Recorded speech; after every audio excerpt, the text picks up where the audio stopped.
tengok macam mana Ashraf jangan beritahu nama sebenar kau. Aduh.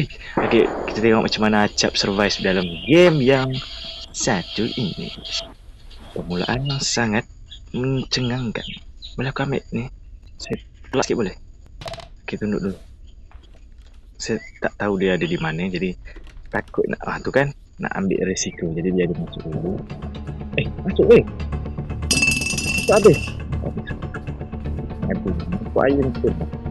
Kremi yang banyak ni. Please lah masuk habis. Ni sini. Tu. Cepat. Berdiri. Tolong. Ya Allah tolongku.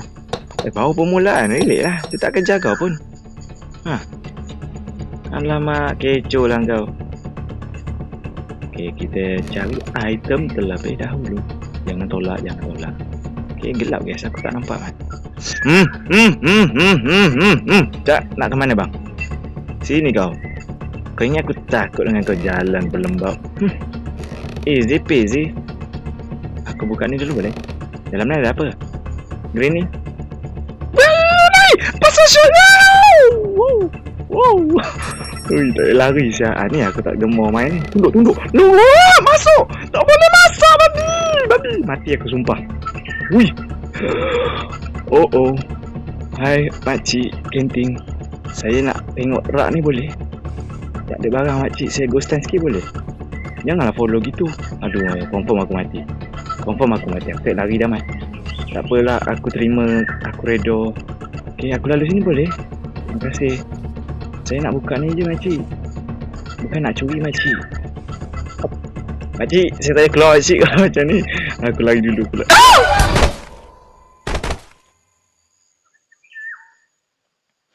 Hari punya orang tua. Aku pijak engkau nanti. Apa benda tu? Kau jangan kerja aku boleh tak? Aku mau main hard. Normal mode loh. Bukan hard mode kau dah bagi aku macam tu. Mengerikan. Makcik. Itu nenek sih. Bukan makcik, bukan opah. Nenek kebayan nama dia. Kau ada buku apa ini? Untuk apa buku ni? Untuk Slendrina ke? Okeylah, aku main lah. Aku serius. Kita cek kat sini dulu. Okay, dia tak ada di situ. Alamak, ni tak ada tempat sembunyi, Mat. Kalau ada apa-apa nanti aku mati, Mat. Buka dulu. Tukar! Tolong! Tutup! Babi! Tutup!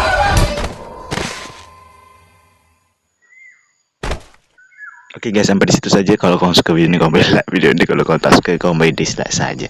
Okay, dan aku akan sambung di part 2 jika aku berani. Dan aku tak berani, Mat. Bye, Assalamualaikum. Waalaikumsalam.